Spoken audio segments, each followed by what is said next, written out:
Okay, let's get started. Are we good to go? Okay, good, thanks. I'm Errol Lewis. I am an adjunct professor here at the CUNY Graduate School of Journalism, and I am working today with the Center for Community and Ethnic Media, which is hosting today's Newsmakers discussion about immigration law. And this is part of our Newsmakers series, where we regularly bring elected officials, commissioners, and other folks with important stories to tell. We bring them in to find out more about what they're doing, to ask questions, and to connect you up with them. The Center for Community and Ethnic Media is the leader in this city's sector that tells stories that the mainstream media often overlook. They have been here at the journalism school for several years, and the center's co-directors are here, Karen Pinar and Jahangir Kadek, and they're gonna be joining us in the discussion. The format, before I introduce the panelists, is gonna be, first we're gonna get some background on immigration law, because what we've discovered, and there were members of the Center for Community and Ethnic Media who put this forward as a request, what we've discovered is that a lot of people are writing about immigration and some of the ins and outs, but need a firmer grasp on what is changing now that some of the laws and how they're being implemented are changing under the Trump administration. It's affecting many, many communities, many, many families, and to get a better handle on it, a request came forward. It's like to say, hey, why don't we just talk about immigration itself? And so we found some of the very best attorneys who work in this space who are gonna spend the next hour and a half talking with us about both how the law works, how the law has changed, and what you need to keep in mind as you execute stories about immigration and about the changes. Some of it is politics, some of it is policy, meaning what direction do we want the immigration system to go in, and then a lot of it is kind of minute details, legal details about what can and can't happen and why. So we're gonna take our time, but we're gonna give you a whole lot of information that I think is gonna be helpful. We're gonna start by getting sort of a groundwork, a baseline of how the system works from Michael Mandel, and then we are going to hear from some of our attorneys, and I will introduce them. And following that, I will be talking with them and ask some questions. We'll have a discussion, and then along the way, we will broaden the discussion, and Jahangir will circulate index cards so you can write down your questions. We'll bring them into the discussion as well. And all of this will be recorded so you can come back and do follow-up, and we'll certainly give you the contact information so you can talk with the attorneys as well. So we are very fortunate to have here today, and I'm only gonna read a portion of their extensive and impressive biographies. But we have Camille Mcclure, the Director of Immigration Legal Policy at the New York Immigration Coalition, where she works on their policy development related in particular to justice, access to justice, and the right to counsel for New York's immigrant communities. Prior to joining the New York Immigration Coalition, she was in private practice representing detained, in many cases, immigrants who were facing deportation or in asylum proceedings or trying to arrange status for their families. Next to her, Poonam Gupta is she's at the end, is a counsel and director of immigration services at White & Case LLP. Her practice focuses on all aspects of business-related immigrant and non-immigrant visas and proceedings, and that touches on, as you're gonna find out, this stuff is complicated and it touches multiple agencies. So she's dealt with the US Departments of State, Homeland Security, and Labor. And she coordinates with her clients in getting personnel where they need to be all over the globe. So she has a deep and rich understanding of this. And Rebecca Sosa is an immigration attorney based here in New York City, and her firm focuses on family-based immigration as well as humanitarian relief and defenses against removal. And the firm is fully bilingual in Spanish and English. And also draws on, in particular, her work has drawn on working with children and how they fare in all of this. So I want to thank them for agreeing to come and talk with us. And let us get started with some of the basics of how immigration law works. And then we'll get started. Take it away, Michael Mandel.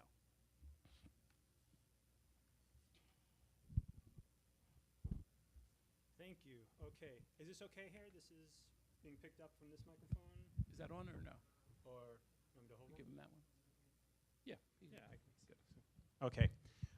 Thank you so much for having us. My name is Michael Mandel. I am one of the co-chairs of the Advocacy and Media Committee of the American Immigration Lawyers Association's New York chapter, along with Carmen Ray, who is also here as well.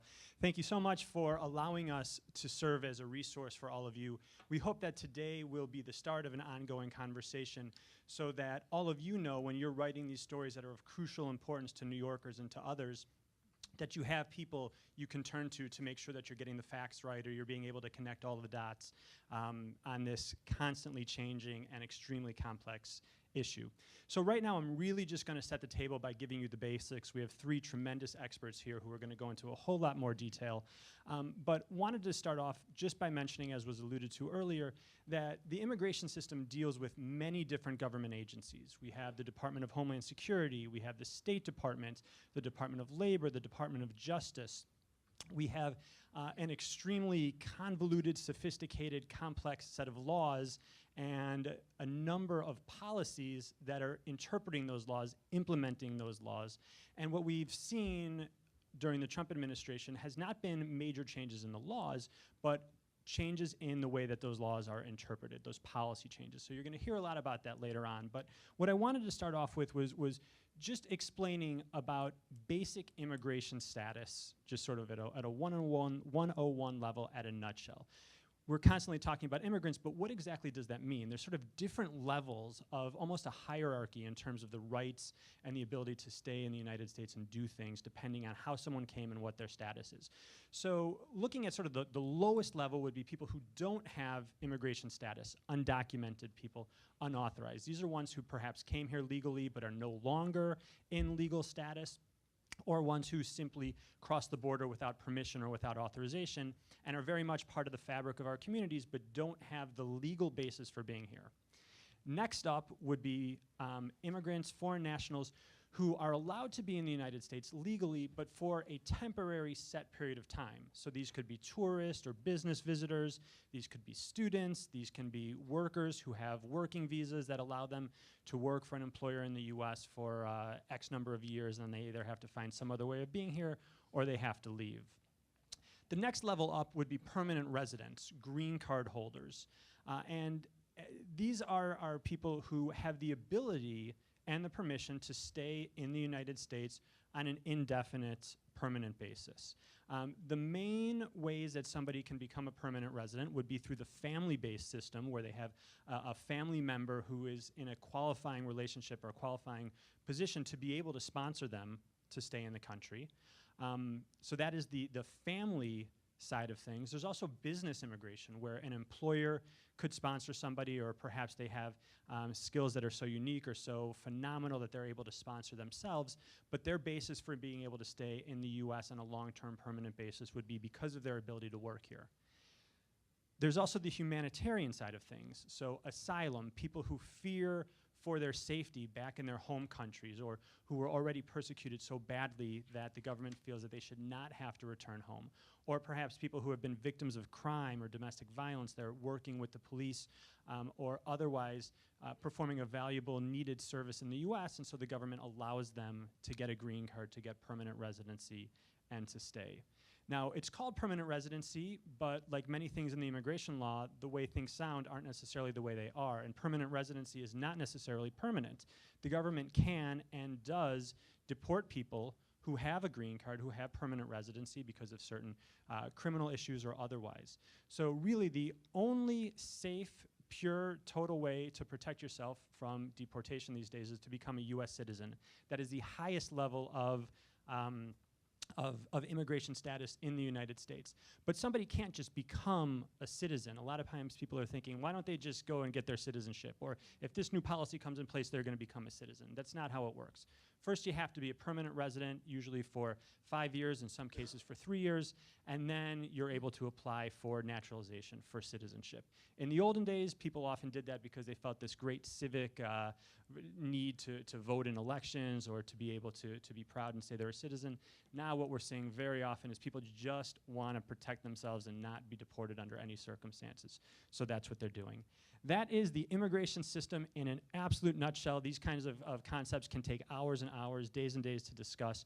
I'm going to leave it to the panel to talk about the interplay between the laws and the policies. You're going to hear about family immigration, you're going to hear about business immigration, you're going to hear about policy. But again, thank you for having us, and we hope that, again, this will be the beginning of a long conversation. Okay, thank you very much, Michael. I want to start with business immigration, in part because it's often in the news, and in part because it's where I think there have been some holes in coverage. I was reading a very interesting story about a business owner in San Diego who decided to self-deport. And it was about all of the hassles that he encountered. Correct. And he had a thriving, active business back home. I think he was from Kuwait.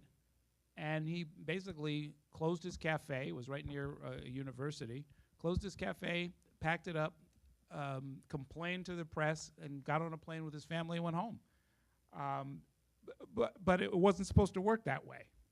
He had, I think, an L1 or an L2 visa and had come here to sort of expand. He was an entrepreneur, and he just came to kind of expand his business, and it hadn't worked out.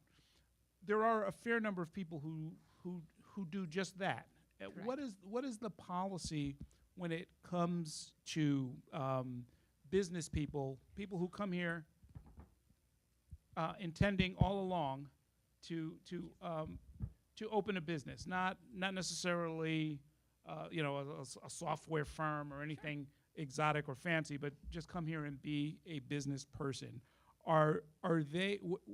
How is it done? And has their status changed in the last couple of years as this debate has unfolded? Nothing's changed, as Michael pointed out. The laws haven't changed. The requirements haven't changed. The only thing that's changed is how the laws are interpreted.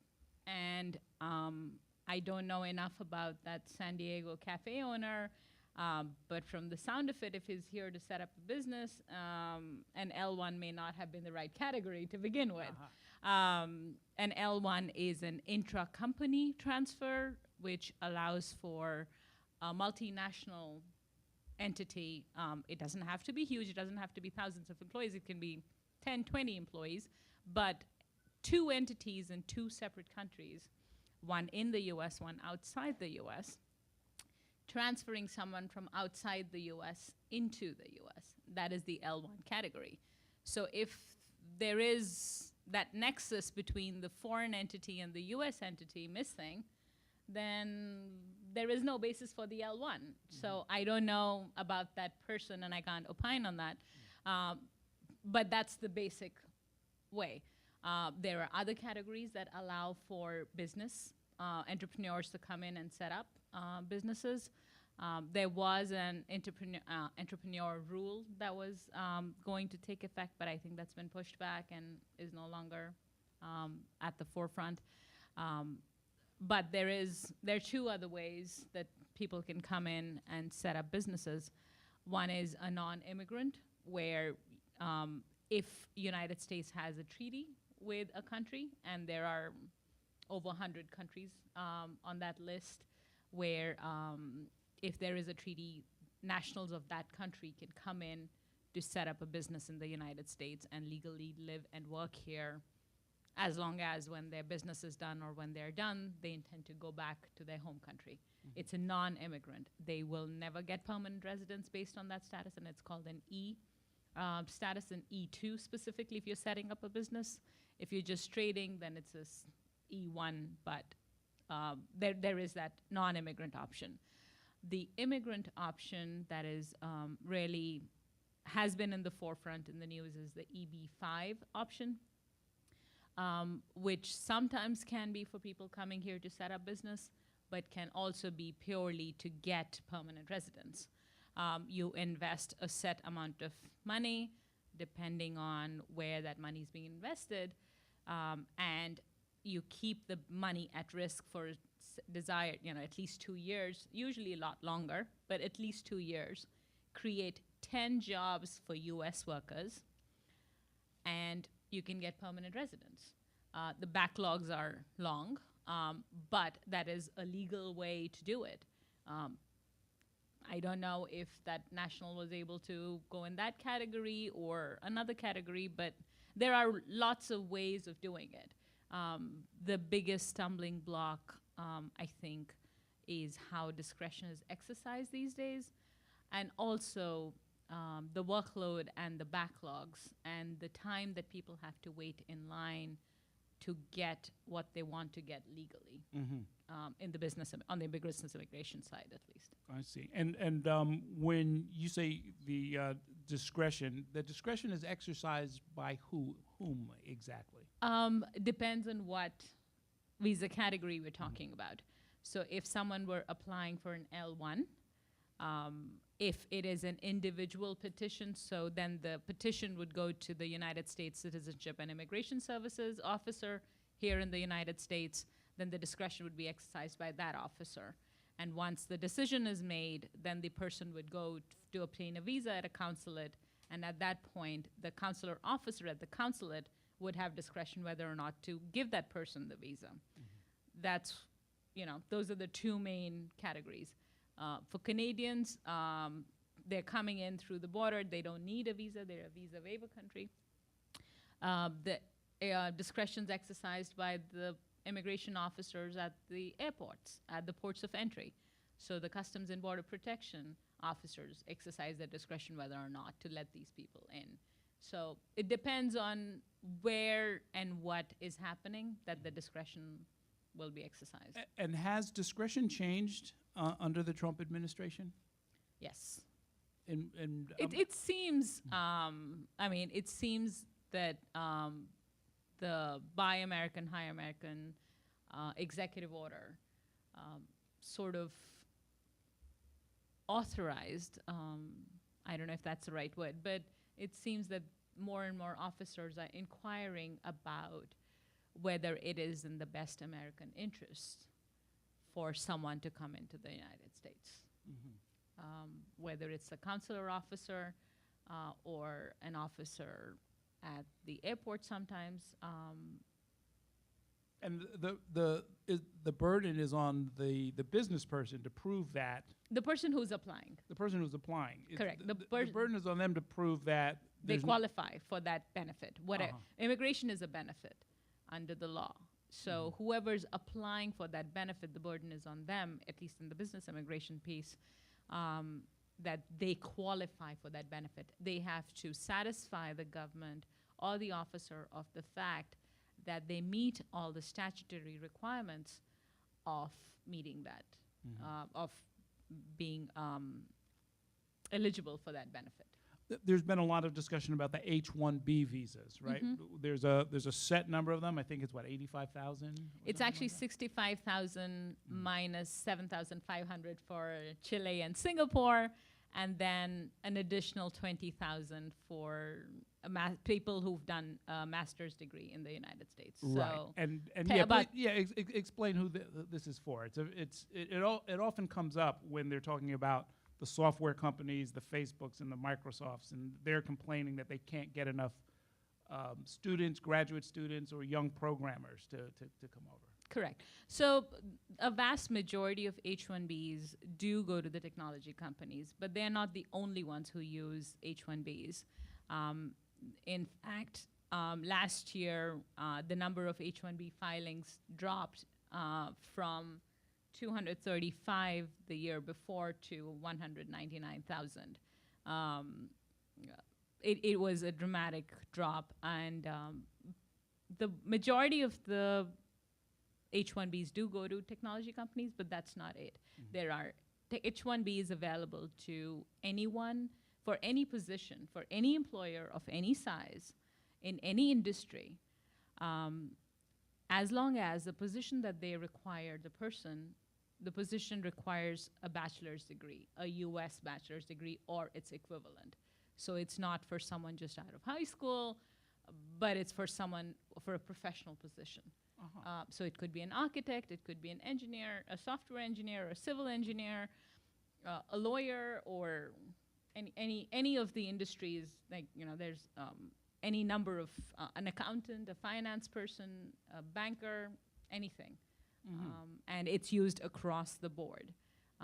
And as far as, you know, the technology companies saying that they don't get enough, then I guess they could hire more Americans if they are enough in, you know, students in the schools. I was just reading something in the one of the articles that said the number of foreign students enrolled in STEM programs in the United States, the split is 80 to 20, with 80% being foreign students. Uh-huh. So if there are U.S. workers, they would find them, I guess. I don't know. Right. I mean, and broadly speaking, that's what the underlying policy is, right? To have or convince or incentivize employers to go to U.S. citizen workers rather than immigrants? Is that a fair way to put it? H-1B does not in any way negatively impact U.S. workers. In fact, there are built-in, I'm blanking on the word, but there are Department of Labor regulations that control what can be done. There are notice requirements, there's attestation requirements that an employer has to make, that the wages or the working conditions of U.S. workers will not be adversely impacted before they can even file for an H-1B. Mm-hmm. And the Department of Labor conducts audits on employers, and if there are wage and hour division violations, employers can be in hot water. So there are strict requirements for employers to comply with the requirements before they can even apply for H-1B. Mm-hmm. So, and there are studies that American Immigration Lawyers Association has that are on our website that talk about how H-1B actually, industries that have H-1B employees actually improve the wages and not depress them. I don't remember the site. Michael, do you? There are studies, and I can send the links around later if anyone's interested, but there are definitely studies to that effect. Okay. So, Camille, tell us, I guess, broadly where things stand, because the Immigration Coalition deals with many, many, many of the categories that Michael described, and there are laws that have changed, there are executive orders that have come down, there are politics behind all of it. Where are we right now, and what do folks most need to know? Yeah, so so when I teach immigration law sort of at a 101 level to non-lawyers, I try to talk about a cruise ship, as in the United States is a cruise ship. And the visas that Poonam was describing, that Michael was describing, that's your ticket on how to get onto this cruise ship. And depending on what level you're getting, if you're getting like the all-access pass versus the like really restrictive one where you can't even eat at the buffet every day, there's going to be different requirements for how you're going to get that ticket, how you're going to get on, and how you're going to be able to behave once you're on that ship. In the last 15 months, I think we've seen attacks or changes at basically every level of this cruise that I'm describing. So how to get what you have to show, what you have to do to get the ticket, what happens to the gangplank that you're walking up to get on a ship. I, by the way, have never been on a cruise ship, so if I'm getting the details wrong, I apologize. My knowledge is basically based on the movie Titanic, which is what it feels like some days to work in immigration. But you know, sometimes you can just walk straight up the gangplank, or at least you used to be, but now you're going up and down and sideways, and you know, you're having to like hop over big giant holes like Harry Potter staircases. So that's number one. And then there's restrictions on how you can move around in the cruise ship now. Now there's more traps that you can fall into. There's the railings are off the side, so you might actually just fall into the water without even noticing it. And then there are some times it just feels like they've just opened up the machine box and started messing with the nuts and the bolts and the screws of the engine. So to make that, to try to explain that a little bit more in immigration terms, we're seeing attacks on the broad themes, which I'm sure you're all aware of, right? We all heard about the Muslim ban and the refugee ban. We all heard about the fiasco that has been Daca. We're seeing basically any sort of grant of discretion towards anything that would sort of rely on compassion, such as temporary protected status for individuals from countries where it would be unconscionable to ask them to return to, that is all being withdrawn. But it's been done in a very sloppy way. I mean, again, to go back to the Muslim ban, we all remember what happened at the airports, but Daca, for example, right? Daca went through 20 different iterations of what's happening, what's not. And every single time, it's not just that, oh, they decided to end Daca on September 5th, 2017. And then fast forward a couple of months, and now we've got a court decision changing that. And then fast forward a couple of months, and we've got, you know, a new deadline that's passed, the March 5th deadline. Where are we at? Nobody really knows. It's also all the noise around it. All the comments, all the statements that is sort of contributing to this atmosphere of fear and of lack of trust. It's building lack of trust. And that has made our immigration system so much more complex. First, the immigration system is very complex, which is why I've resorted to talking about cruise ships. But beyond that, it's just become more complex because it's so hard to figure out the line between fact and reality now. And that, I think, to us is one of the biggest challenges that we have, not just in terms of how we're reacting, but how we're working with all of you, because the press is such a critical ally in all of this. And to use the DACA and the TPS examples, earlier this week, the NYC launched a campaign called Renew Now. And then today, the mayor's office, I think, just actually put out a statement saying, we're really trying to get the word out there that DACA recipients should be renewing their DACA. But how are DACA recipients supposed to trust that when they've been literally through ups and downs since January 20th, since November 9th, 2016, really? Same thing, temporary protected status for, you know, Haitians, Salvadorans, Hondurans, and the other countries have very finite dates by which you have to apply. And now we're sort of in this position where we have to work with all of you and with our community leaders, and Rebecca's going to speak more about that, to get the information out there, the accurate information out there. But then we have to do it over and over again because it's changing. So I guess what I'm trying to say in all of this is that I know that it is very frustrating for all of you to try to be following these roller coasters, but the truth is it's very frustrating for all of us, and we're trying to figure out how to communicate all of that. Other ways, and Poonam really alluded to this, is, and this is sort of my nuts and bolts comment, is that without changing the laws, without changing the regulations, and even half the time without putting it on paper, they are changing the way that they're doing business. Expectations are changing. DACA is a really good example. Suddenly, they were rejecting applications with an invitation to resubmit before that original deadline of September 30th, and then they changed their minds and they said, no, actually, we invited you to resubmit, but we're gonna deny it anyways because you're past the deadline. So that was a change in the way USCIS used to operate, right? U.S. Citizenship and Immigration Services used to accept an application and give you time to fix mistakes. Now they don't. But we're not mind readers. We don't know that. We found it out as we were going along. And this happens every single day. Every single day there is a lawyer who calls me because their case is suddenly being treated differently. And when we ask the agencies, they say they don't know what we're talking about. But we have mounting evidence that this is happening. So our challenge is, how do we communicate that to all of you? Because these are very technical and complicated issues, which is obviously part of the reason for this panel.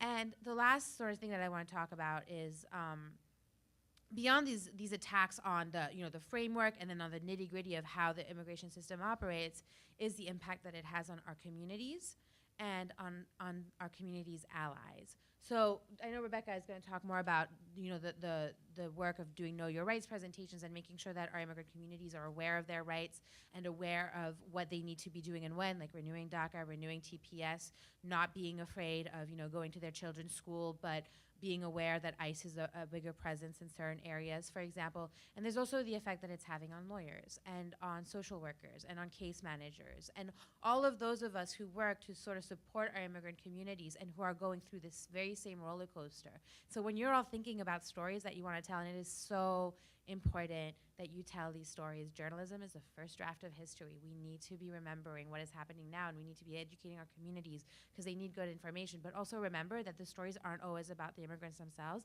This is affecting all of us. The entire fabric of this city is immigrants, and it's woven into everything that the city does and that the state does. And remember that that impact is so much greater than just one person or one family.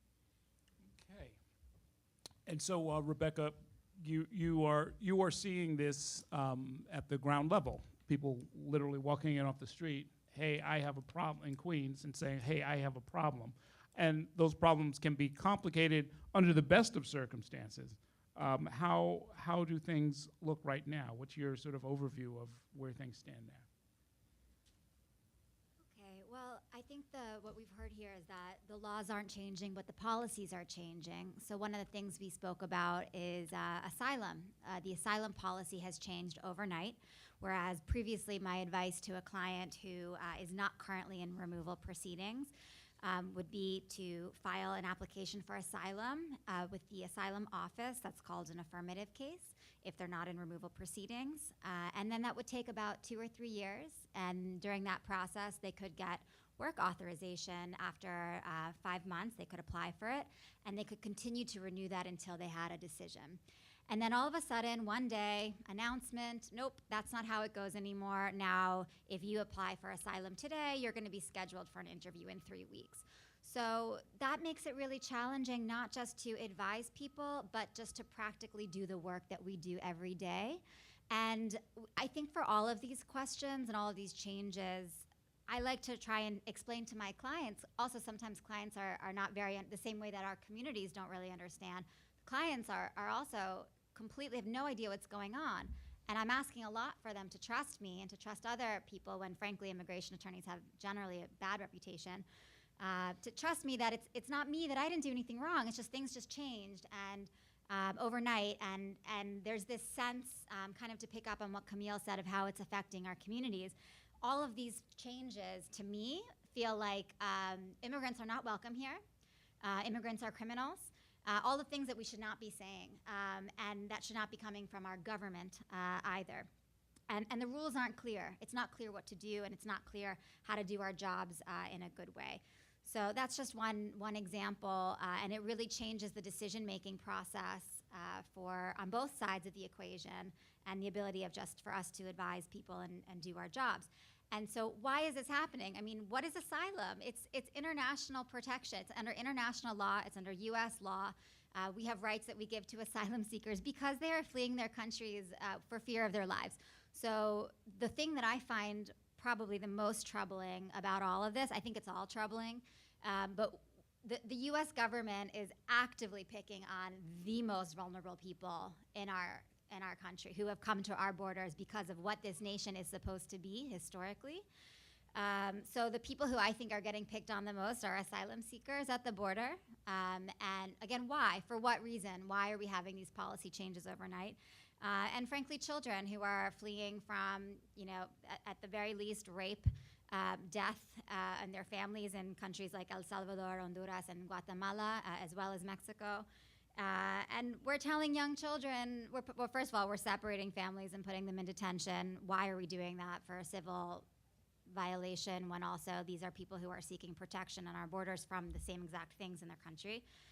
So I would just challenge you as journalists in developing these stories, when you think about a policy and you think about how it affects the community, just try and also think and ask us as the immigration attorneys, why are these policy changes happening? What are some of the bigger picture things that communicates? What does that communicate to an asylum seeker? And does that help or hurt our obligations as a country under international law and our reputation as a country as well in the international community. So that's just one example. I'm happy to go into some more. Okay. Well, they come up. it sounds like if we want to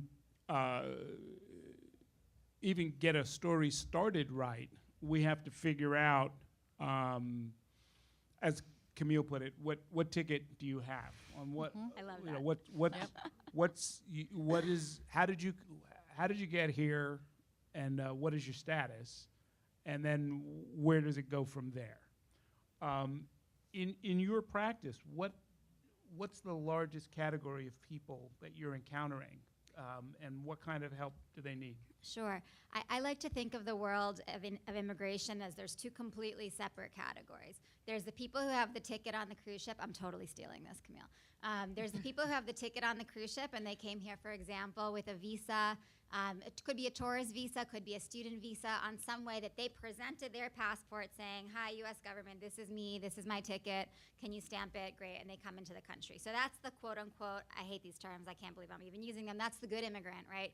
That's the one who followed the rules and who got here. And then if that person later falls into the water, this is so great, this analogy. If they is found in the water. Or is found in the water, right?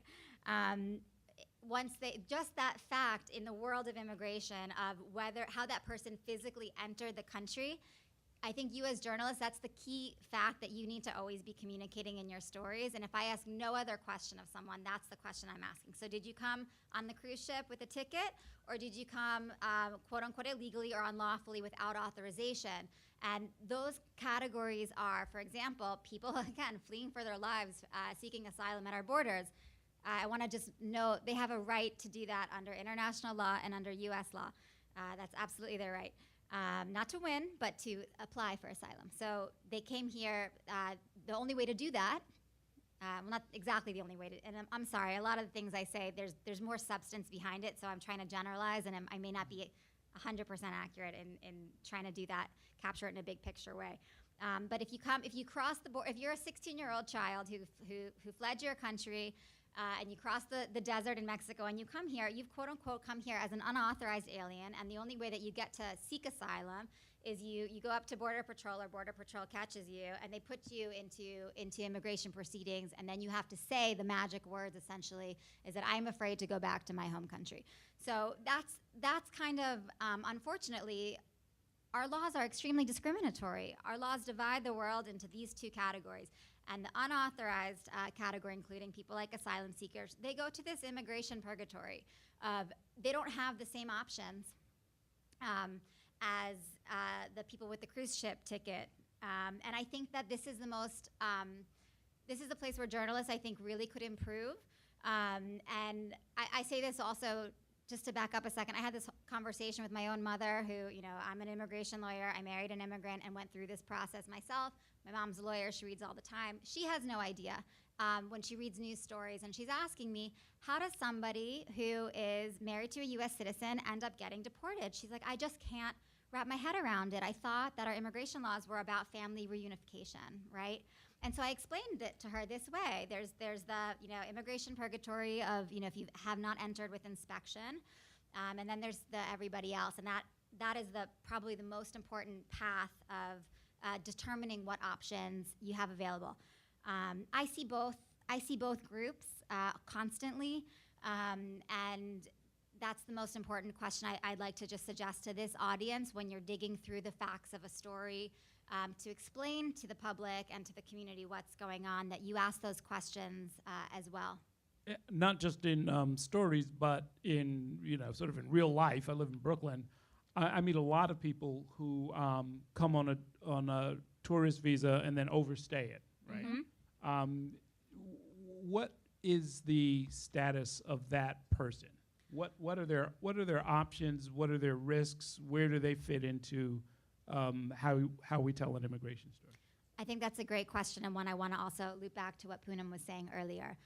So let's say they come here on a tourist visa, 20 years ago, whatever, and now they're married to a U.S. citizen. Just that fact of having had their passport stamped on a visa, if they marry a U.S. citizen, I'm skipping over some other immigration history questions and some criminal history questions that I would ask. but they may be eligible to adjust their status, which means apply for a green card through that spouse or through that child, if they have a child through that, through here in the U.S., but only if that child is 21 or over. And again, it's that magic stamp of their initial entry that dictates that. That same person, so they might have family, just to summarize, they might have family-based options if they are married to a U.S. citizen. They probably don't have any of the other options, even if they could not go back to their country, because they have to apply for asylum, for example. They would have to apply within the first year of coming to the country, with some exceptions that make it harder to prove your case. And I wanted to ask Poonam to also talk about this when she talked about business immigration. That same person in Brooklyn wants to open the best cafe we've ever seen with their local culture, food, et cetera. Can't do it. They can't get a visa to do that. They can't get a visa to open a business as an entrepreneur. They can create 10 jobs. It doesn't matter. They're blocked. It's that immigration purgatory. They're blocked from now being out of status. So even sorry, they were the good, quote-unquote, good immigrant for coming in on a visa, but they're now in this no man's land of being out of status is what they are. They have no lawful basis to be here, so they are can be picked up by ICE, put into detention even if they have no criminal history, and deported. And that process, they'd probably go before an immigration judge or not, depending on their immigration history and their their immigration history. So that's a lot just right there to unpack. But once you fall off your cruise ship ticket into the water, it's extremely hard to get back onto a path to lawful status in this country. And again, I always try and step back. Why? Why do we punish people? We are punishing people for having not complied with the laws 100%. And we block off many, many doors to them when, again, this could be the greatest cafe in Brooklyn that we're missing out on. And that has a lot of ripple effects on the entire community. That person who he comes, he overstays, he thinks about his options. Does one of those options include going back and trying another avenue to get a valid ticket back onto the ship? That's a great question. If this person were to then go back to their home country, they would be barred from returning to the United States probably for 3 or 10, most likely 10 years, which means that they could go back to their home country for 10 years and then call Poonam to try and open up their cafe. And I think that's similar to what the L1 or the cafe that you were talking about. Why do we do that? Why are we penalizing someone for 10 years? Does that help us? Does that hurt? Think about those policy questions as well as we start to analyze yeah, this. I mean, Poonam, that just sounds like you encounter this all the time in law, right? That there are these, conflict of laws, right? You can take a whole class in conflict of laws, right? Because there's one policy and set of laws that run Correct. smack into another set of laws as well as common sense. Correct. So in a case like this, right, the desire to punish people and I guess create some incentive to never overstay your visa runs smack into the real world of how people actually live. Right, but those are our laws, and barring comprehensive immigration reform, which I don't know when it's happening, if it's happening, those are our laws. Those are parameters within which we have to work. It's challenging, yes, but some people have options, and unfortunately others don't. And that is the parameter within which we are restricted. And that's within which we work and find solutions and find ways that, we can. And obviously, if someone is here with a ticket, with Camille's magic ticket, then we want to make sure that they keep, renewing that ticket or keep finding other ways of having a ticket at all times. That is our goal. It's when they've fallen into the water that the options become harder. There are options of keeping, if someone enters on us as a tourist and then decides, oh wow, this is the greatest country in the world, this is where I want to be, this is where I want to make my life, there are options. I would highly encourage everybody who's even thinking about this, please do not fall out of status if you can help it. A lot of people cannot. And as Rebecca and Camille said, there are people who are escaping horrible, horrible things in their countries and in their lives, and they do not choose to leave their country. But if it is possible at all to maintain your status under immigration law, then please, we should explore. And as immigration attorneys, we do try our level best to find options where they would have the legal status and they would have a ticket. So as Rebecca said, apply for asylum, then you apply for asylum. That gives you the right after a couple of months to work and so on. So you still have some status. Whether that's eventually approved or not, Rebecca can talk to more about it. But similarly in immigration, on the business immigration side, if someone comes in one status, it is possible sometimes to switch them to another status and think of other ways and moved into the next step, and potentially with the ultimate goal of becoming a citizen. That's where we want them to go. Sometimes it's possible and sometimes it's not. And when it is possible, we try our hardest to make that happen. Okay. I want to spend a little bit of time on Daca as we get now into sort of the politics and the political side of this and how that will affect everyone's coverage.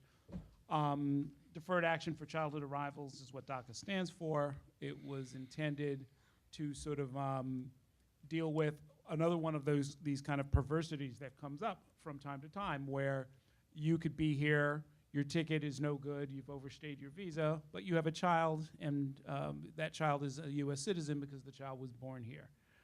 Or, I guess more to the point, that's actually a separate case. Daca is for people who were brought here as children, so they had no choice in it. They had no say in it. They're 4 years old, they're 5 years old. They've never been to the home country, but they are not U.S. citizens because they were not born here. And after what I thought was years, it might have just been months, of sort of trying to figure out what do you do, the Obama administration said, we'll create this category, right, of deferred action. And that was an instruction. This goes back to this question of discretion, right? Deferred action, meaning they're still subject to deportation on some level, but the order was that it should be minimized, deferred, or if they met certain criteria, the instruction from the White House basically was to not go after those folks. Yeah, so the concept of prosecutorial discretion is as old as law enforcement itself, right? The cop that pulls you over for speeding has the discretion to decide whether they're going to give you a ticket or a warning. Every law enforcement agency has always had the ability to sort of decide how to enforce those laws, and the concept of deferred action in immigration, which is exactly what it sounds like, right? They know that there's an action they can take on your case, they can try to deport you, but they're choosing to defer it, is in the laws. That concept is in the regulations, rather, and gives the right to a work authorization. So starting in 2000, the DREAM Act was introduced to sort of try to legalize the status of these individuals who were brought here through no fault of their own, who are American in every way but their papers, essentially, who are raised here, to allow them to legalize their status and actually get a green card and put them on a path to citizenship. And it, after over a decade of this bill not going anywhere, despite bipartisan support every step of the way, in 2012, then President Obama created a program called Deferred Action for Childhood Arrivals, which would sort of formalize this deferred action process. Now, deferred action could be requested before 2012, continues to be able to be requested for individuals. For example, if you have somebody who has no status, no option to get a status, but is taking care of a very sick and elderly U.S. citizen, that was a very clear-cut case of when you could ask the immigration agency for deferred action. Just write a letter and ask for it. So it was all sort of formalized for these individuals. There were certain requirements, and they created an application, and they attached a fee to it, and that was all sort of a policy that President Obama came through. But to answer your question, at the end of the day, it was an exercise of presidential discretion. It was a directive that was given to the agency to, via the form of a memo, to sort of handle these applications these ways and treat this certain category of individuals in a certain way. After the March 5th deadline came and went, and I every time I turn around, it seems to me that there's some federal judge whose decision might apply to just their district or might apply nationwide. What is the status of DACA? Are they still accepting applications? Is it harder to enroll in the program? Is it impossible to enroll in the program? Has the deadline been moved? So the deadline, the March 5th deadline, was imposed by the Attorney General and the acting Secretary of Homeland Security on September 5th, 2017. They made an announcement that they were ending the DACA program. They gave everyone that had 6 months or less left on their grant 30 days to renew. And then they imposed this deadline of March 5th, by which they said that Congress had to act. And then in early January, one judge, and then a couple months later, a second judge, found that that decision was wrong, that the way in which it was achieved was beyond the scope of the president's authority, and put a stop to it. So if any individual who has had DACA in the past can apply again, or if it expired, or can apply to renew if they're still within the status. Anyone who's never had DACA before, for whatever reason, maybe they had some sort of valid status at the time, they didn't feel it was necessary. DACA, you had to be 15 or older to apply, so maybe they're just now aging into the eligibility. They cannot apply that, and for them, the program is ended. But if somebody has had at any point since 2012, they've had DACA, they can apply, either reapply if they've had it expired for more than since before January 5th, September 5th, 2016, or if it was terminated at any point. You with me? Yeah. Okay, good. Sorry, I hope I'm not going too much into the weeds. No. But what's important to know, and this goes back to the points that we were all making before, is that this administration has taken a much harsher approach to adjudication of immigration benefits across the board, and we've seen that in DACA. So many applications that would have previously been approved are not being approved now because the government is saying, in the exercise of their discretion, they don't think this person deserves it. They don't think this person deserves the U.S. government exercising positive discretion and giving them this protection from deportation. So we've seen that a lot when an individual has been arrested but not necessarily convicted. So maybe the case is not resolved, or maybe the charges were dropped, but just by virtue of the arrest, they're denying it. Sometimes somebody had, maybe they were stopped by the cops and they were fingerprinted, but then nothing happened with the case. But they can't prove that. There's no paperwork. The courts don't have a record of the case. The police department doesn't have a record of the case, but it's still showing up on the fingerprints. And so the immigration authorities are now saying that person, I'm only mentioning this because I've seen this happen more than once, that person wasn't forthcoming enough, even if they've written a letter explaining the details of circumstances. So we're just seeing, and we're seeing that not just in DACA, but you're asking about DACA, so I'm using it in that example. We're seeing this across the board where individuals who would have been approved previously are now running into obstacles and even possibly being denied. What is your sense of how this works? Meaning, if it's the same officer who would have ruled differently, 2 years ago, they're going in a different direction. Why? How are the incentives lined up? Where does the message come from that instead of giving this applicant a break, now you will give them no break? So that's a really a great and interesting question, and something I think the press should look into. Any investigative reporters in the room? So to go back to the example of DACA, I don't know if you guys heard, but there was a bit of a mess with the application deadline. The September 5th deadline turned out that a lot of applications were rejected that were filed on time, but USCIS, for a variety of reasons, said that they weren't filed on time and rejected them. And in our attempts to push back on that, we submitted a Freedom of Information Act request for what guidance had been given to USCIS employees, because you have to know that when you file an immigration application, it goes to something called a lockbox, which is just a mail processing facility where a contractor hired by USCIS takes the application, cashes the check, stamps it in, puts it in the system, and then it gets sent out to whoever is making the decisions.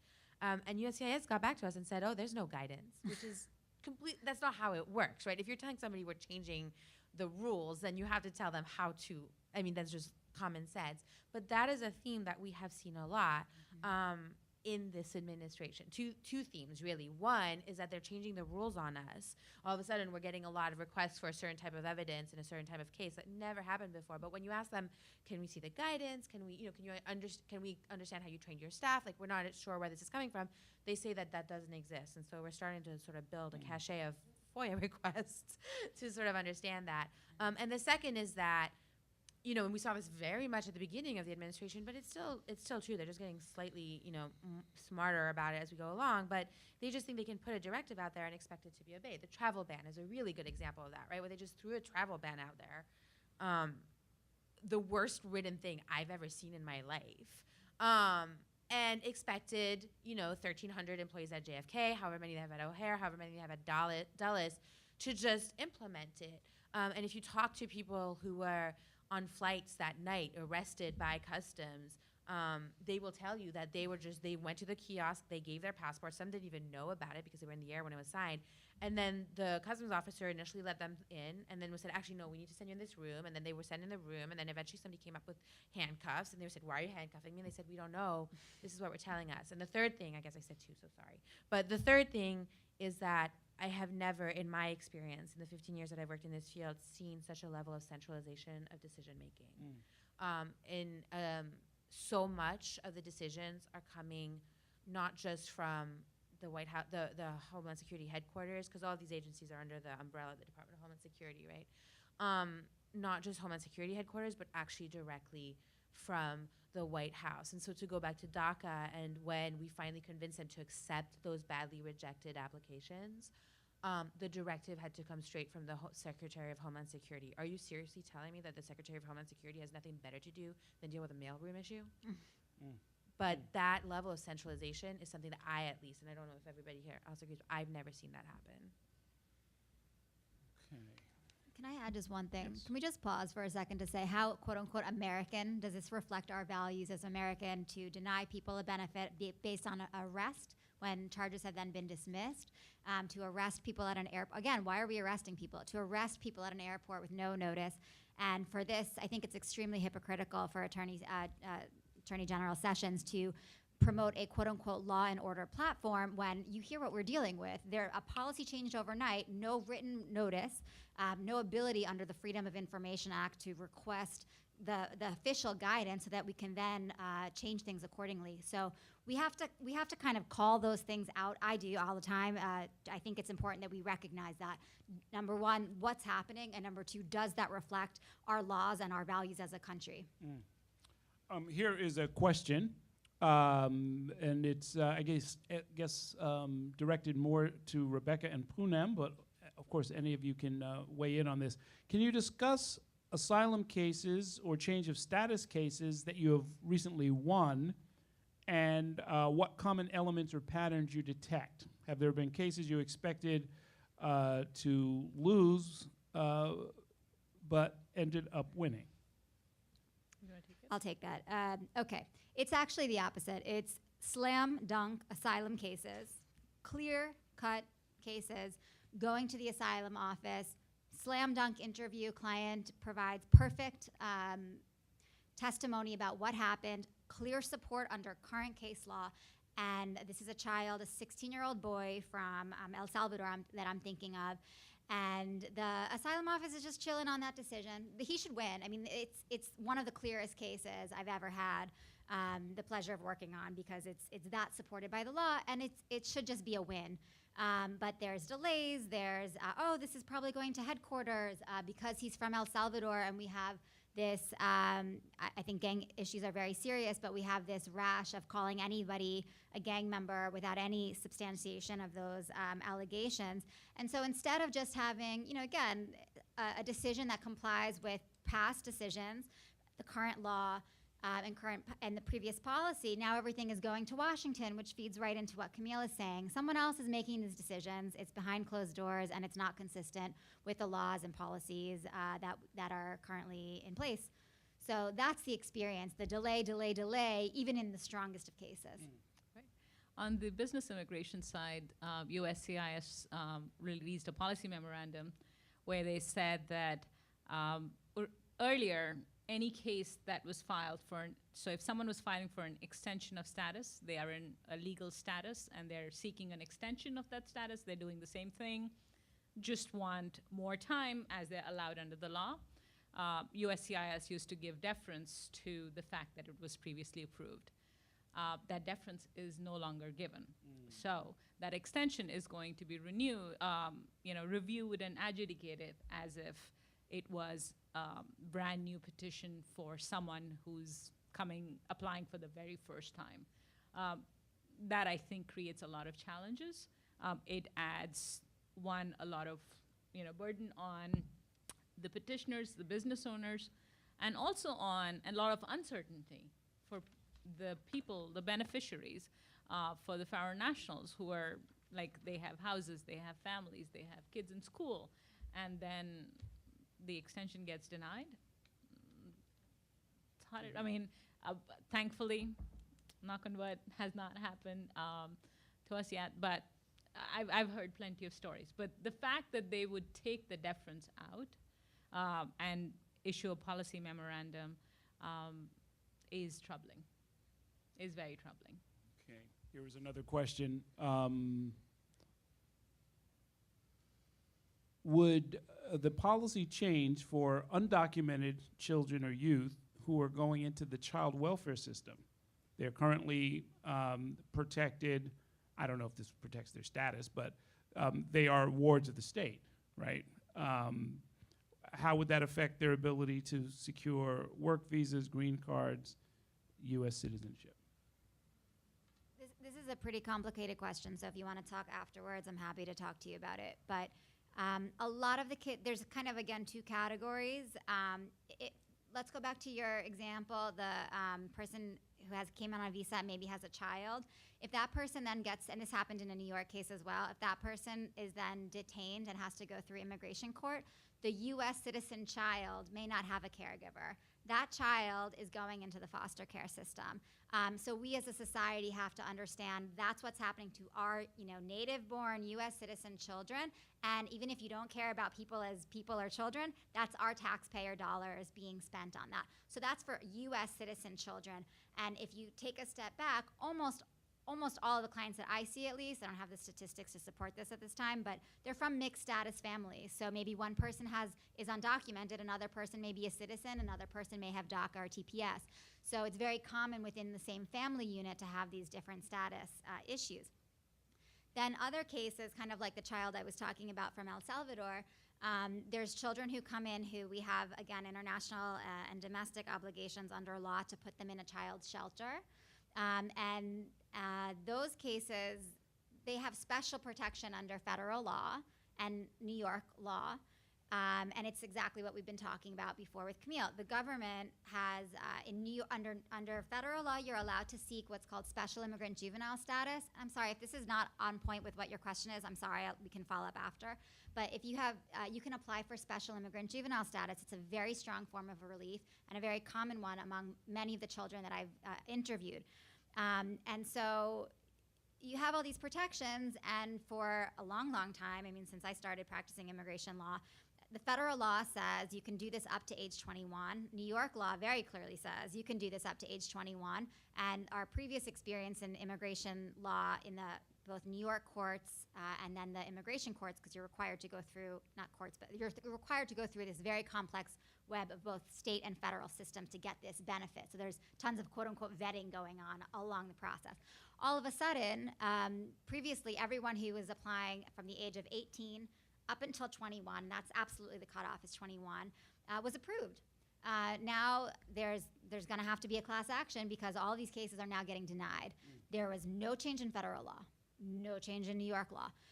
There's no policy from immigration saying we don't want these cases, whatever it is. We've changed the standards, and they can't do that. There are legal processes in this country, and our Attorney General should know this. That due process requires if you're going to change the law, you have to go through specific procedures through Congress. You can't just change it overnight because you don't like people from El Salvador, or you don't want kids at our border, or you think that there's fraud, et cetera. So. This is an overnight change, and the only way to, this is also talking to counseling clients. How do you explain this to a 16-year-old child? In this case, it's a 19-year-old child. I have a client who, the first time they got even the request for evidence that we were talking about before, the government just wanted more information. We had to go back to family court, do all these things. I'm a private attorney. That cost that child money. But more importantly, the child felt crushed. He felt, I'm not wanted in this country. And I said to him, I was like, look, the law, I said exactly what I'm saying to you. Federal law hasn't changed. New York state law hasn't changed. We will fight this, and we should win because the law is completely on our side. You are exactly the kind of person that this law was designed to protect. And I apologize on behalf of this country that we're not protecting you the way that our laws are supposed to protect you. So that's extremely frustrating. It's extremely costly. And my personal theory on this is that there's that it's kind of like an insurance attrition issue. I feel like the White House knows, how do we stop this terrifying wave of brown children from the southern border, right? Let's just deny all their cases because they're poor and they don't have, and there aren't enough lawyers, and we're very lucky in New York because we have amazing lawyers, many in nonprofits. Some are in the room today, but we don't have enough lawyers to fight all these battles. And so if you're working in a nonprofit and you're get grants to do 100 cases, and all those 100 cases, instead of taking a year, are now taking 3 years because you have to go through several additional layers of appeal without a change in the law, that puts an extreme strain on resources and basically means that you're not going to be able to serve other people. I think that the government knows and is doing this intentionally to say, if we just say no, at least some percentage of people will just drop out and self-deport or whatever. So this is really a very big stain on our country, I think, to not be offering the protection that young people are entitled to under both state and federal law.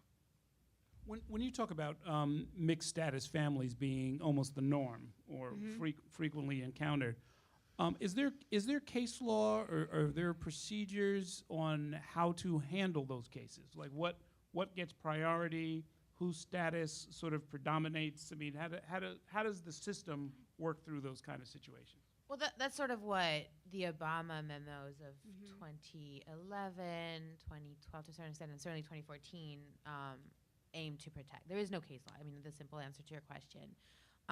There is no right to be in this country because you have a U.S. citizen child.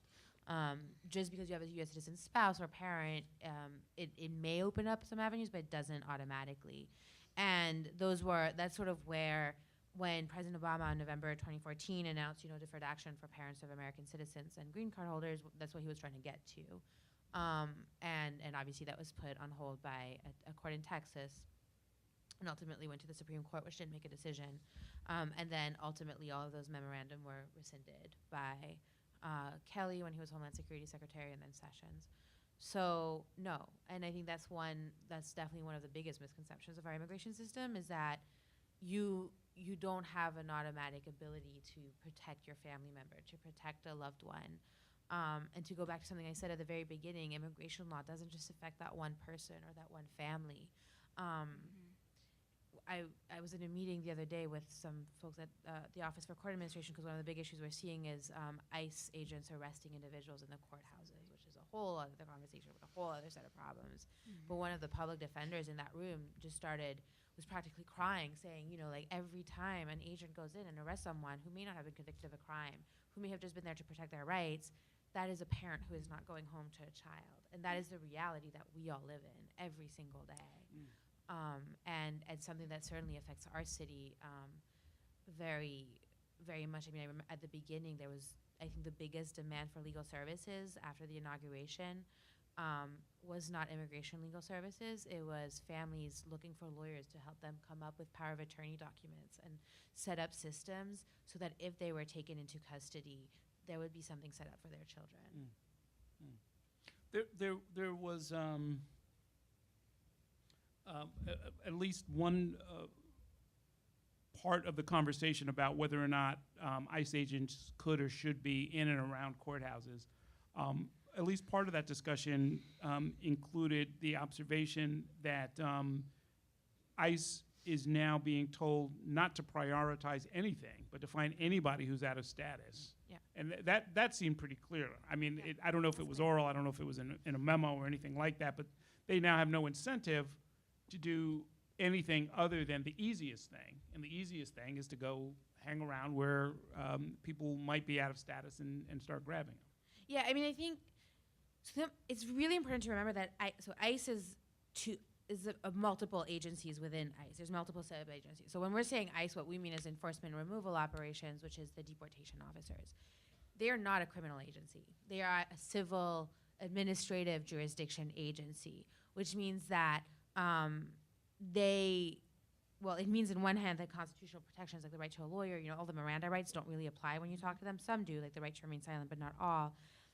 But when they go and look for somebody, they say they have a warrant. No judge reviewed that warrant. No independent fact finder reviewed that warrant to make sure that they're getting the right person, that they have reasonable suspicion to be going after this person in the first place. They got their boss to sign off on it. The memos you're talking about are the February 2017 memos that John Kelly, when he was Homeland Security Secretary, signed, the implementation memos, and they say that there is no more priority. I think, and certainly we've seen it in the courthouses, we've seen it when they go and make arrests in the homes if they encounter an undocumented individual. We've seen it a lot on the gang sweeps on Long Island, the MS-13 sweeps. And that's obviously very problematic. I was going to say something else, but now I've completely lost my train of thought. But, the other thing about ICE in courts, I'm sorry that I sort of blurted it out like that. They have not made it a secret that they are going to our courts because they are trying to make an example of New York City, right? And these so-called sanctuary policies of New York City, they have been very clear that they want to highlight, right? And then they'll put out a press release and they'll say, we had to pick this person up because New York City didn't honor our request to hold on to them before they were releasing them. And then you look at it and they were arrested the same day that they were released from NYPD custody. So clearly the NYPD did not in any way prevent ICE from exercising, from doing what they view their job to be, which is to enforce immigration laws. And there's no doubt, the Immigrant Defense Project just put out their final results of a survey from 2017 ICE courtroom arrests, and they went up 1,300% over 2016. This is a message that ICE is sending to cities like New York City. There's no doubt about that. I'd love to add something about the ICE in courts before we move on from that. I just also think we have to think about this as a society. Do you want someone who is a victim of rape to be able to go to court if they are undocumented? If that person is not going to go to court because they're afraid of being picked up by ICE, we, the public, citizens, everybody in between, we are less safe. When our own communities are afraid to go to the police, afraid to go to court, and that also impinges on all of our rights, constitutional and the values of our country, to access the courts for freedom of speech, et cetera. So you have to think about that. You have to do a balancing, right? So is that important, or is a civil violation of being here after you overstaying your visa? What is more important to us as a society? And not only in terms of arrests, but I just want to talk about money for a second. Where are we spending our taxpayer dollars? And I just read this, and I was kind of shocked to read this. But the current budgets for ICE and Customs and Border Protection, so the agencies that we're talking about, are nearly $20 billion, an all-time high that surpasses funding for all other federal law enforcement combined. So we as a country, is this the most important thing that we want to spend our money on? I say obviously not, and at what other cost to the rest of the communities. But we all as taxpayers, as members of the community, as potential victims of crimes, needing to defend ourselves, that's probably our core American value of due process. So if you are accused of a crime, the government needs to prove that case, and you have a right to defend yourself. So I would say we can't let ICE or immigration as a civil enforcement matter dominate the rest of our everyday lives on a city level. Mm-hmm. I think Carmen has a... Do you want a mic? It's very clear from what everyone has been saying that there's definitely been a change in the climate, both for immigrants and for immigration attorneys. And so the first question I have is, have you, in your practice doing business immigration, have you noticed a change in the way that your clients feel about their willingness to want to be in America, to want to stay in America? Have you seen any impact of these processes on business immigration applicants, on people who want to come and spend their money here and create businesses and make our country prosper? There's definitely an impact. The impact is, people who are already here, and as I say all the time, and I'm sure Michael and other business immigration attorneys will agree with me, Rebecca and Camille, they've always been counselors to their clients. And as business immigration attorneys, we are also becoming counselors to our clients because most of my time is spent on allaying their fears. The laws haven't changed. Nothing's changed. The rules haven't. Oh, they're going to do this. It's like, they haven't done it. Nothing's happened.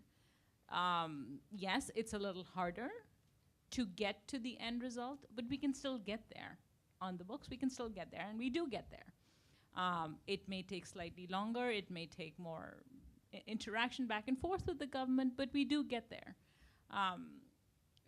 Do they still want to come here? Yes. America's still America, and people still want to be here. Some definitely have doubts. I believe the student enrollment in universities at an all-time low, international student enrollment, the impact will be felt. International students pay multiples of what a local student pay, and with funding cuts, and that's what I was reading in the article. I imagine universities will be impacted, and that'll impact, that'll be domino effect there. But from strictly from a business immigration impact, it's definitely there. We're definitely interacting more with the government. We're definitely going back and forth more, getting more requests for evidence. The government's asking for more information. At every level that there is discretion, there is more questioning. There's more questioning and more view to whether how the Buy American, Hire American executive order plays into every aspect of business immigration. So. And just a comment on the international student part of this, because maybe people here are students or no students. We have the dumbest policy when it comes to our educational system in this country with respect to foreign students. We basically say it's those two worlds that we're talking about. Non-immigrants, which means that you're just here to come to school and then you must go home, or then immigrant intent. So when someone comes here to this country, pays a ridiculous amount of money, more than we pay, to go to our schools, we invest in them, we educate them, we build relationships with them, and then we kick them out. We say, you can't stay here, you can't work here, you can only work here a little bit, and we're not gonna renew it, and it's not a permanent path to residency. So just in terms of dollars, our universities lose money, our culture loses that richness of having people from different places all over the world with all of the ideas that actual diversity brings. And our job market also loses out because we invest everything and then we throw it in the garbage. So why are we doing this, and does it serve our interests as a country? Okay, folks, this has brought us to the end of our time. I wanted to, I guess, just close by asking if you could imagine a really good, helpful story that the folks in this room or those who we know could generate, that you think would help move the discussion in a positive direction, or otherwise inform the public about something they really, really need to know in all of this. What would that look like? What's the story you keep hoping you're gonna see and have yet to see? I think for me, it would be something I said at the beginning, which is do a story on how this is impacting those of us who are trying to serve immigrants. Because one thing, I know that sounds very self-serving right now, but one of the issues that we've dealt with is that the back and forth, the changes in policies, the unknown, the delays and delays and delays has broken down trust between immigrants and the service providers that they should trust. I mean, Rebecca was alluding to that, right, with your client who didn't understand why you were going through all these issues, and I see it over and over and over again. That clients come back and say it's taking too long, you must have done something wrong, and then they end up going to somebody who defrauds them. Or they end up giving up and going home. Or they just end up getting bad information. And so I think, sometimes there's so much focus. I mean, I get media requests all the time. Can you connect me with somebody who was falsely accused of being in a gang, or can you connect me to a 4-year-old who couldn't find a lawyer? And I get it. Like, I get the compellingness of that story, of course. But first of all, no, I can't. I'm not going to ask a 4-year-old to speak to a journalist who couldn't find a lawyer. I can't even find that child, because if I found them, I would give them a lawyer. So, but beyond that, you know, I get the emotional stories, but sometimes, like, we need to look at how our systems are disintegrating right now. And so that would be the story that I would encourage you, and that I would be more than willing to help with you on background to help develop. You want to go, Rebecca? I'm still mulling it over. Okay. This only story, the one that comes first to my mind is there's all this talk about legal immigration. How are we improving the path for legal immigration? There are hundreds of thousands of immigrants who are here legally, paying taxes, being productive members of the society. How are their interests being served? There are Daca kids, but there are also kids who age out because their parents applied for them, but they no longer are eligible for the benefit because they're too old, and they have no status. What about them? What about people who have to wait decades and decades to even get permanent residence, and they are abused by their employers sometimes, and don't get promotions, are stuck in that same job for years. I mean, there are lots of stories even on the legal immigration front. Maybe not as heart-wrenching as a 4-year-old coming, you know, without, but there are still stories out there of how the legal immigration piece also, people who are here legally, also needs a fix. The number of H-1Bs, the demand is obviously more than the supply, and maybe an accurate portrayal of what the H-1B category really is, or the visa categories are, not just, this is the bad visa category and this is what's taking all the jobs away. No, there are good things that happen because of it.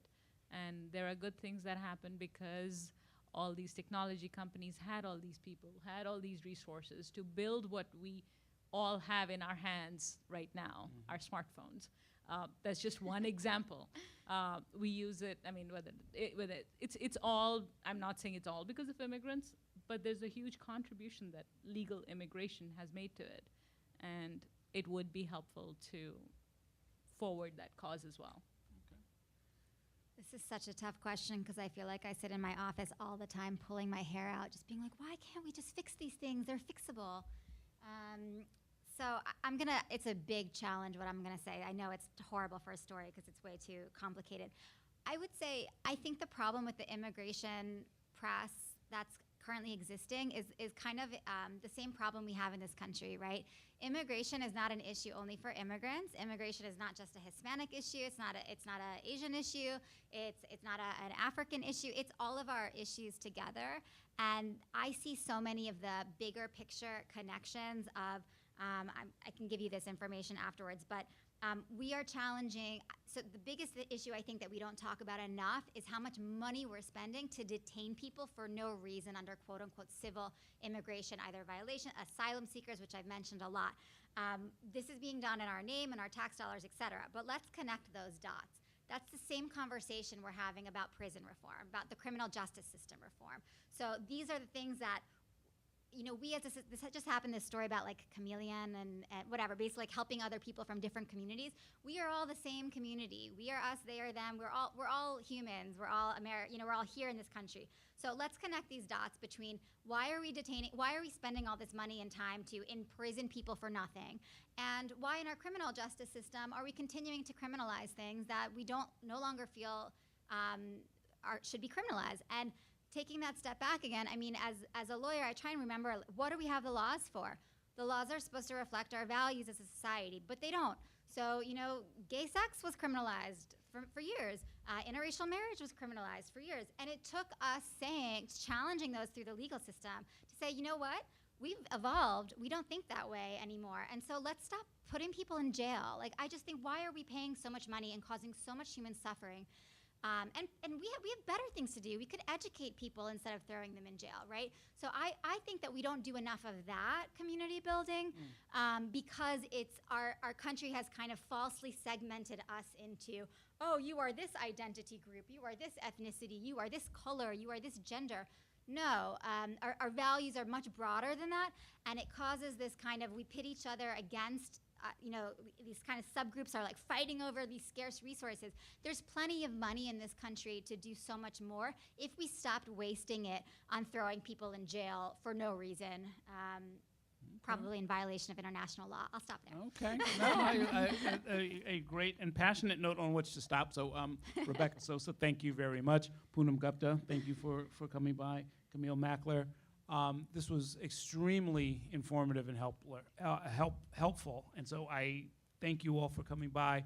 And we'll figure out some ways to follow up. I'm discovering that there's usually sort of a part two.